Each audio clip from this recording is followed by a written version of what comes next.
students, welcome to Effortless Physics. My name is Monica Agarwal और हम कर रहे हैं नीट के एग्जाम में जो मोस्ट इंपॉर्टेंट क्वेश्चंस जो आ सकते हैं. तो आज की इस वीडियो में हम करने जा रहे हैं डॉपलर इफेक्ट इन साउंड. अब ये जितने भी क्वेश्चंस मैं कराऊंगी, अगर आपने इतने ही क्वेश्चन कर लिए, this will be really sufficient for your NEET exam. लेकिन हाँ, आप जरूर प्रैक्टिस करना, खाली मेरे करने से नहीं होगा. You also have to solve these questions. अब यहाँ क्या बोला, यहाँ दो कार हैं, पहली कार ए मान लेते हैं, दूसरी कार बी. ये दोनों एक दूसरे की तरफ जा रहे हैं. ये कार ए की स्पीड है, ये कार बी की. कार ए ने एक हॉर्न बजाया जिसकी फ्रीक्वेंसी हमको दी है, तो कार बी को क्या फ्रीक्वेंसी सुनाई देगी, या तो अपैरेंट फ्रीक्वेंसी पूछी है. सो न्यू डैश का फॉर्मूला, जब दोनों एक दूसरे की तरफ जाते हैं, ऊपर प्लस नीचे minus, since the frequency increases. So nu dash is nu v plus v not upon v minus v s. अब इस केस में वेलोसिटी ऑफ साउंड हमको दिया हुआ है, सो सारी चीजें दी हुई है. New is 400, this is 340. Observer की speed 16.5 upon 340 minus 22, so this will become new dash is 400 by 356.5 divided by 318. I agree, यहाँ कैलकुलेशन थोड़ा सा टफ है, बट हमारे पास कोई ऑप्शन नहीं है. कैलकुलेशन का पार्ट एक्स तक आप लोग कर लेंगे और इसको लगभग सॉल्व करेंगे तो हमको आंसर आएगा 448 hertz. So the correct answer is option C. Now in the next question, बोलो में क्या बोला है, एक सायरन है जो साउंड एमिट कर रही है. जैसे ये समझ लो, इसकी फ्रीक्वेंसी 800 हर्ट्ज है. ये ऑब्जर्वर से दूर जा रही है और क्लिफ की तरफ जा रही है. तो सपोज आप ऐसे इमेजिन करो कि फॉर द टाइमिंग आप क्लिफ पे हो, तो आपको क्या फ्रीक्वेंसी सुनाई देगी. तो आपको फ्रीक्वेंसी सुनाई दी न्यू डैश. अब वही फ्रीक्वेंसी जो यहाँ पे सुनाई दी, वही रिफ्लेक्ट होके वापस आएगी. अब हमारा नया सोर्स कौन बन गया, क्लिफ, और ऑब्जर्वर ये वाला पर्सन. अब आप यहां से यहां आ गए, ठीक है. तो ऐसा समझो, ये पर्सन ए है, ये पर्सन बी है, this is the main person B. अब यहां से एक साउंड एमिट हुआ है, ये गाड़ी इसकी तरफ जा रही है, तो उसको ए वाले जो पर्सन है, जो क्लिफ है हमारी, तो कुछ अलग फ्रीक्वेंसी सुनाई देगी, न्यू डैश. अब क्या हुआ, अब ये जो साउंड गया, ये रिफ्लेक्ट होके वापस आएगा. तो रिफ्लेक्ट होके जब वापस आ रहा है, तो हमारा सोर्स कौन बन गया, क्लिफ, और हमारा ऑब्जर्वर बी पर्सन है. अब इस केस में क्लिफ और जो बी है, उन दोनों के बीच में कोई वेलोसिटी का चेंज है, मतलब कोई एक दूसरे के तरफ जा रहा है या दूर जा रहा है, नहीं. तो जो क्लिफ को सुनाई दी, वही रिफ्लेक्ट होके बी को भी सुनाई देगी. तो सिंपली हमको न्यू डैश निकालना है, यानी जो क्लिफ तक फ्रीक्वेंसी पहुंची. So nu dash is nu v. यहाँ ऑब्जर्वर जो है वो रेस्ट पे है, तो v upon v minus v s. So nu dash is 800 upon 330 upon 330 minus 15. Again you have to calculate this. Nu dash is 330 divide by 315 into 800. तो अपन इसको solve करेंगे तो इसका लगभग आंसर हमको 838 हर्ट्ज मिलेगा. सो the correct answer is option ए. तो ऐसे क्वेश्चंस आप जरा ध्यान से समझ के करिए कि कैसे करने हैं. पहले साउंड जाएगा, फिर रिफ्लेक्ट होके क्या आएगा. सो बी अ लिटिल केयरफुल. अब इस क्वेश्चन में क्या बोला है, एक सोर्स है जिसकी जो साउंड एमिट कर रहा है, जिसकी फ्रीक्वेंसी 100 हर्ट्ज है. यहाँ पे ऑब्जर्वर है. ये सोर्स और ऑब्जर्वर पहले स्ट्रेट लाइन है, यानी दोनों का लाइन दिखाया है कि दोनों की लाइन ज्वाइनिंग. अब क्या बोला, ये जो सोर्स है ना, ये 19.4 मीटर पर सेकेंड से मूव कर रहा है by making an angle of 60 degree. यानी इनिशियल जो दोनों के बीच में डिस्टेंस था, उससे 60 डिग्री का एंगल बनाते हुए. तो ये जो ऑब्जर्वर है, इसको क्या फ्रीक्वेंसी सुनाई देगी. अब क्या करो आप, पहले सबसे पहले इसके दो कॉम्पोनेंट्स ले लो. So this will be V S cos 60. आपको हमेशा दोनों के बीच में ये वाली वेलोसिटी को कंसिडर करना है, ये वाली वेलोसिटी नहीं लेनी है. जैसे दोनों के बीच में जो पॉइंट ज्वाइन कर रहा है ये है ना, तो अलोंग दिस ही वेलोसिटी होनी चाहिए. तो यहाँ ये एक अच्छा क्वेश्चन है. यहाँ से हमको कॉन्सेप्ट समझा कि आपको ये वाली डायरेक्ट 19.4 नहीं लेनी है, इस बार आपको 19.4 cos 60 वेलोसिटी लेनी है. So the apparent frequency new dash is new not या न्यू v, यानी ऑब्जर्वर तो रेस्ट पे है, तो v नॉट लेना ही नहीं है, v minus v S cos 60. बस हो गया solve. So nu dash is 100 यहाँ पे velocity of sound 330 upon 330 minus 19.4 into cos 60 half होता है, इसलिए मैंने 2 ले लिया। तो ये हो गया 100 इंटू 330 अपॉन 330 माइनस 9.7। अभी हम इसको सब्ट्रैक्ट करेंगे, पहले 1 मिनट न्यू डैश लिख देती हूँ। New dash is 100 into 330 divided by 320.3, और अगर हम इसको डिवाइड करेंगे so the apparent frequency will be 103 hertz. So the correct answer is option D. ठीक है, समझ में आया? ऑब्वियस सी बात है, देखो 100 और 97 तो होगी नहीं, बिकॉज नजदीक जा रहे हैं तो फ्रीक्वेंसी बढ़ती है, कम नहीं होती। तो ए और डी में से ऑप्शन है, उस हिसाब से आप एलिमिनेट करके करना, because I understand here the calculations are little tedious, so just observe the answers and then you do the questions. अब इस क्वेश्चन में हमको क्या बोला है, एक मोटरसाइकिलिस्ट है जिसकी स्पीड 36 किलोमीटर पर आवर है, तो उसको अपन को बेटा कन्वर्ट करना है, और एक कार है जिसकी स्पीड 18 किलोमीटर पर आवर है, वो हॉर्न बजा रही है, और ये भी इस तरफ जा रही है और ये इस तरफ जा रही है, दोनों ये इससे दूर जा रही है, मतलब जो सोर्स है ये ऑब्जर्वर से दूर जा रहा है और ऑब्जर्वर सोर्स के पीछे जा रहा है, ऐसा समझ सकते हैं। ठीक है, तो the speed of the sound is 343 दिया है, और ये जो फ्रीक्वेंसी हॉर्न बजा रहा है उसकी फ्रीक्वेंसी दी हुई है। तो जो ऑब्जर्वर है, मतलब ये जो बंदा है, इसको क्या फ्रीक्वेंसी सुनाई देगी, हमको ये क्वेश्चन पूछा है। ठीक है, तो पहले मैं कन्वर्ट कर लेती हूँ। तो ये हो गया 18 इंटू 5/18, तो ये 5 मीटर पर सेकेंड और ये 10 मीटर पर सेकेंड। तो सबसे पहले सोर्स की स्पीड है 5 मीटर पर सेकेंड एंड ऑब्जर्वर की स्पीड है 10 मीटर पर सेकेंड। ठीक है, उसके बाद जो ओरिजिनल फ्रीक्वेंसी है वो है 1392, और यहाँ पे वेलोसिटी ऑफ एयर है, जो साउंड है, साउंड इन एयर इज 343। अब हमको न्यू डैश निकालना है। सो न्यू डैश इज न्यू, ध्यान रखेंगे यहाँ पे क्या यूज करना है, वी। अब ऑब्जर्वर इसकी तरफ जा रहा है तो ऊपर प्लस आएगा, अपॉन सोर्स ऑब्जर्वर से दूर जा रहा है, अगर दूर जाता है तो डिनोमिनेटर में प्लस आता है, और नजदीक आता है तो माइनस आता है। यहाँ पे ऑब्जर्वर नजदीक जा रहा है तो न्यूमरेटर में ध्यान रखना, न्यूमरेटर में प्लस कब आएगा, जब नजदीक आएगा, और दूर जाएगा तब माइनस। डिनोमिनेटर में एग्जैक्टली उल्टा, अगर दूर जाएगा तो प्लस और नजदीक आएगा तो माइनस। तो इसके लिए प्लस VS। अभी कुछ नहीं है, अभी मेरा काम खत्म हो गया, अभी सिर्फ सब्सटीट्यूशन है। 343 प्लस 10 अपॉन 343 प्लस 5। अब इसको सॉल्व करेंगे तो आंसर आपको आएगा 1412 hertz. So that the answer is C.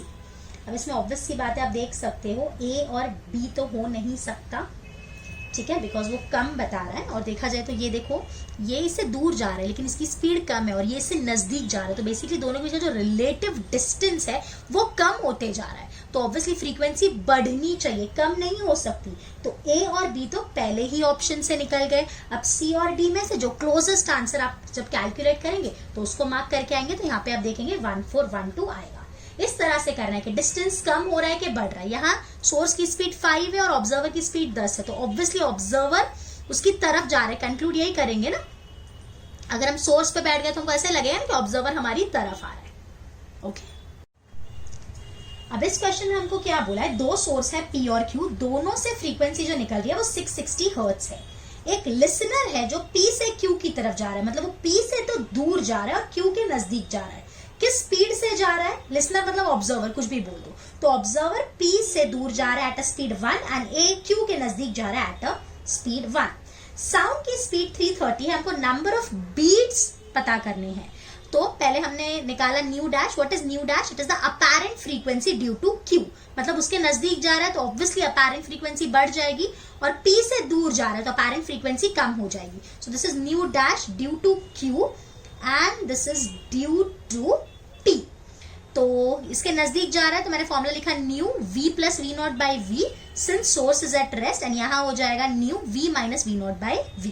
अब number of beats is nothing but it is equal to the difference in the frequency, मैंने वही लिखा nu dash minus nu double dash. अब जो कॉमन था न्यू बाई V बाहर निकाल लिया, ये हो गया V plus V not minus V not V plus V not, ये काट देंगे तो ये हो गया 2 new V not by V। So 2 new is 660 velocity उसकी 1 दी हुई है, डिवाइडेड बाय 330, तो ये कट करेंगे, ये इजी था कैलकुलेशन, तो यहाँ पे आ रहा है 4, मीन्स इस लिसनर को 4 बीट्स पर सेकेंड सुनाई देंगे। So the correct answer is option A. अब इस क्वेश्चन में हमको क्या बोला है, a train moving at a speed 220 metre पर सेकेंड, ठीक है, towards a stationary object emits a sound of frequency 1000। अब इनिशियली ये सोर्स है, केस 1 की बात समझो, ये सोर्स है, ये ऑब्जेक्ट है, तो सपोज अपन यहाँ पे जाके बैठ गए फॉर द टाइमिंग, तो हमको क्या फ्रीक्वेंसी सुनाई देगी।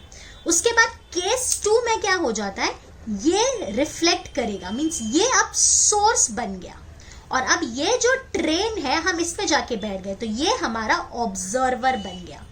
समझा दोनों में डिफरेंस, पहले ये सोर्स था, ये ऑब्जर्वर था, ठीक है। उसके बाद वही साउंड रिफ्लेक्ट होके वापस आएगा, तो ये जो ऑब्जर्वर जो ट्रेन में ही बैठा है उसको क्या फ्रीक्वेंसी सुनाई देगी। See again I am reading the question, a train moving at the speed towards a stationary object emits a sound of frequency 1000 hertz. Some of the sound reaching the object gets reflected back to the train as an echo. The frequency, the echo as detected by the driver of the train. अब इसमें देखा जाए तो 2 बार हमको Doppler effect लगाना चाहिए, but here I am giving you a direct shortcut method जो आप लगा सकते हो। जब भी ऐसा होगा कि जो सोर्स है वो एक फिक्स टारगेट की तरफ जा रहा है, तब आपको ये फॉर्मूला लगाना है, new dash is new velocity of sound plus velocity of क्या बोलना चाहते हैं अपन, जो ये पर्सन चल रहा है, दैट इज यहाँ पे ट्रेन है, तो v plus v t upon v minus v t. तो ये डायरेक्ट फॉर्मूला है, ये आप लगा सकते हो, अदरवाइज यहाँ पे आपको जैसा मैंने बोला 2 बार डॉपलर लगाना पड़ेगा। सो न्यू डैश इज 1000, यहाँ पे वेलोसिटी ऑफ साउंड 330 दिया है, ट्रेन का स्पीड 220 दिया है, upon 330 minus 220। So nu dash this will B 1000, तो एज इट इज रहेगा, ये हो जाएगा 550 बाई 1110, ये कट कर दिया, 5 so this apparent frequency will be 5000, मतलब काफी बड़ा चेंज है। Okay, so this is a good question, ये एक शॉर्टकट जैसे आप याद रखेंगे इंपॉर्टेंट है। अगर हमारा जो सोर्स है जिससे साउंड निकल रही है और ये जो ऑब्जर्व किसी भी फिक्स्ड ऑब्जेक्ट की तरफ जाएगा, ठीक है, आप ऐसा बोल सकते हो, moving vehicle towards fixed object, fix. अब अगले क्वेश्चन में हमको क्या बोला है, एक कार है वापस एक क्लिफ की तरफ जा रही है, ये हमारा क्लिफ समझिए, ये एक कार है, ये इसकी तरफ जा रही है, तो इसने हॉर्न बजाया जिसकी फ्रीक्वेंसी f है, ये इसको जाके हिट हुआ और वापस इसको जो फ्रीक्वेंसी सुनाई दे रही है वो 2f है, वेलोसिटी ऑफ साउंड न्यू है, हमको v निकालना है। तो बेटा जस्ट मैंने अभी आपको बताया वही वाला फॉर्मूला यूज करेंगे, new dash is nu v plus velocity of car upon v minus velocity of car, ठीक है, this is velocity of sound. तो ये 2 न्यू है, ये दिया है ना न्यू, 2f है, f, तो 2f is equals to f, v velocity of sound कितनी दी है, if v is the velocity of the sound, हाँ तो v दी है, तो this will be v plus V C upon v minus V C. तो ये मैं f कट करती हूँ, इसको ये साइड लेके आती हूँ, तो 2v minus 2vc is v plus vc, इसको हम ये साइड लेके आएंगे, तो ये 2v माइनस v, खाली v बचेगा, और ये 2v वो साइड जाएगा तो प्लस हो जाएगा, तो प्लस 3vc। तो velocity of the car is v बाई 3, so the correct answer is option B. तो यहाँ पे हमने 2 क्वेश्चन सिमिलर कर लिए, तो अभी अगर आपको एग्जाम में आएगा तो आई एम श्योर आप इजीली अटेम्प्ट कर पाओगे, बट आप भी एक बार क्वेश्चन जरूर ट्राई करना। अब इस क्वेश्चन में हमको क्या बोला है, एक ऑब्जर्वर है वो स्टेशनरी सोर्स की तरफ जा रहा है, और जो ऑब्जर्वर है उसकी स्पीड है, स्पीड ऑफ साउंड का 1/5, मतलब speed of sound speed of sound v होती है, सॉरी, तो उसका 1/5 मतलब v बाई 5। अब हमको पूछा है the wavelength and frequency of the source emitted are lambda and f, यानी यहाँ से जो वेवलेंथ निकल रही है और जो फ्रीक्वेंसी दी है वो लैम्बडा और f है, हमको अपेरेंट फ्रीक्वेंसी और अपेरेंट वेवलेंथ निकालनी है। तो पहले अपन अपेरेंट फ्रीक्वेंसी निकालते हैं, सो nu dash is nu v plus v not by v, तो ये new dash is nu v plus v by 5 by v, तो ये हो गया 6v by 5v into new, तो ये v कट गया 6 by 5, so nu dash is 1.2 nu, तो this is the apparent frequency. अच्छा यहाँ पे f बोला था ना, मैंने न्यू लिख दिया, चलेगा f ले लेते हैं, जो ओरिजिनल फ्रीक्वेंसी है वो f दी है, so the correct answer is option B. यहाँ एक चीज याद रखेंगे, wavelength does not change by the motion of an observer, तो इसकी वजह से जो वेवलेंथ रहेगी वो तो वही रहेगी, सिर्फ और सिर्फ फ्रीक्वेंसी में चेंज आएगा। अब अगले क्वेश्चन में हमको क्या बोला है, whistle revolves in a circle with angular speed, मतलब ओमेगा दिया है और स्ट्रिंग लेंथ दी है, लेंथ 50 सेंटीमीटर है, मतलब 0.5 मीटर, दैट इज हाफ। तो अगर मैं v इज आर ओमेगा लगा दूं, so that is half into 20, तो 10 मीटर पर सेकेंड है इसकी स्पीड विसल की। ये जो विसल है इससे एक साउंड निकल रहा है जिसकी फ्रीक्वेंसी हमको दी हुई है, new is 385 hertz. What is the minimum frequency heard by an observer which is far away from the center? Velocity of sound दिया हुआ है, एक ऑब्जर्वर है जो बहुत दूर है सेंटर से, यहाँ तो मैंने थोड़ा नजदीक दिखाया है। यहाँ पे ऐसा कंसिडर करेंगे, बेसिकली से गोल घूम रहा है, तो कभी यहाँ होगा, कभी यहाँ होगा, कभी यहाँ होगा, कभी यहाँ होगा, यानी ये जो सोर्स है इसकी हर जगह वेलोसिटी कुछ अलग अलग होगी, राइट। इस पॉइंट पे अगर अपन देखेंगे, सपोज ऑब्जर्वर यहाँ है और इस पॉइंट पे देखेंगे, तब ये एग्जैक्टली ऐसी इसकी वेलोसिटी है, बाकी हर जगह इसकी वेलोसिटी का कंपोनेंट लेना पड़ेगा, ठीक है। तो ये टाइम पे इसको मिनिमम फ्रीक्वेंसी सुनाई देगी। अगर वो सब आपको नहीं समझना है तो आप डायरेक्टली मिनिमम फ्रीक्वेंसी कब सुनाई देगी, ऑब्जर्वर तो रेस्ट पे है, ठीक है, सिर्फ सोर्स चल रहा है, तो मिनिमम फ्रीक्वेंसी कब सुनाई देगी, जब ऑब्वियसली डिनोमिनेटर मैक्सिमम होगा तभी मिनिमम फ्रीक्वेंसी सुनाई देगी। तो प्लस कर दो, अब सब्सटीट्यूट करेंगे तो ये हो गया 385 into velocity of sound is 340 by 340 plus 10 that is 350। तो अभी अगर मैं इसको पूरे को सॉल्व करती हूँ तो ये मुझे लगभग आता है 385 है ना, दूर ना, तो 375 या 374 के अप्रोक्सीमेटली आने वाला है आपका answer. So the correct answer is option B, ठीक है। ये वाले क्वेश्चन में बच्चे क्या करते हैं, बहुत ज़्यादा सोचने लग जाते हैं कि क्या होगा क्या होगा, ये क्या दे दिया, बट इतना ज़्यादा सोचना मत। अगर मैक्सिमम बोला होता ना तो आप डिनोमिनेटर में माइनस लगा देते, मतलब तब हम ऐसा मानते कि सोर्स यहाँ पे और ऑब्जर्वर यहाँ ले लेते, समझ में आया, तब मैक्सिमम हो जाता है तो डिनोमिनेटर में माइनस ले लेना। मैं एक हिंट बता रही हूँ, जुगाड़ बता रही हूँ जो आप लगा सकते हो, जब भी गोल गोल वाली चीज़ होगी, जब आपको मैक्सिमम फ्रीक्वेंसी बोला है तो डिनोमिनेटर में माइनस ले लेना, और जब मिनिमम बोला है तो डिनोमिनेटर में प्लस ले लेना, इन केस ऑफ सोर्स अगर मूव कर रहा है तो।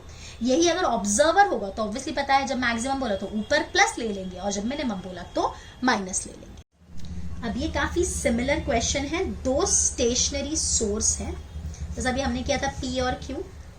एक ऑब्जर्वर है जो P से Q की तरफ जा रहा है, ठीक है। तो ऑब्वियसली यहाँ पूछा है कि नंबर ऑफ बीट्स कितने सुनाई देंगे, तो यानी P से दूर जा रहा है, Q की तरफ जा रहा है, तो Q से इसको जो फ्रीक्वेंसी सुनाई देगी वो थोड़ी ज्यादा होगी और P से सुनाई देगी वो थोड़ी सी कम होगी। अभी जस्ट हमने किया वैसे ही ले लेती हूँ। So this is nu due to Q, this is nu, कितनी स्पीड से जा रहा है, U स्पीड से जा रहा है, ठीक है। तो यहाँ पे मैंने लिखा V plus U upon V and new due to P is new, V minus U by V।